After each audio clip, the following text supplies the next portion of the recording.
இல்லை காய்ஸ், என் தம்பி வந்து ட்ராயிங் பண்ணிட்டு வந்து என்கிட்ட கம்பி வச்சுன்னு சொன்னான். நான் வச்சு கொடுக்கல. அவன் மேலே கோவமாக இருக்குன்னு ஒரு சின்ன ப்ளான் பண்ண போகிறேன். அவன் என்ன ரியாக்ஷன் பண்ணி பார்ப்பேன். வாடா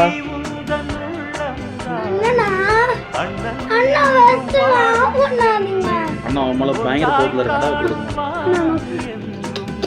என்னது இது, என்னது இது, பத்தாது, இது பத்தாது. அது உன் பாசத்துக்கு எல்லையே இல்லைடா. எல்லாம் மீறி போயிட்டு இருக்கீங்க மக்கள்.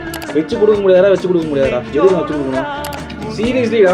ஐயோ no no no no no no, you leave it, you leave it. போதண்டா போதண்டா, வச்சு கொடுக்குறேன்டா, வச்சு கொடுக்குறேன். சும்மா சொன்ன மக்கள் நம்பிட்டாங்க. வச்சு கொடுமா. இவன் தான் எங்கள் பிரதர், ஸ்மால் பிரதர். எதற்கு ஹாய் சொல்லு, எதற்கு ஹாய் சொல்லு. அப்படிச்சா ஒரே ஒரு அர்த்தம். ஓகே மகளே, இது வந்து வெறும் பிராங்க் தான். வணக்கம் மகளே, எப்படி சொல்லுங்க? வணக்கம் மக்களே.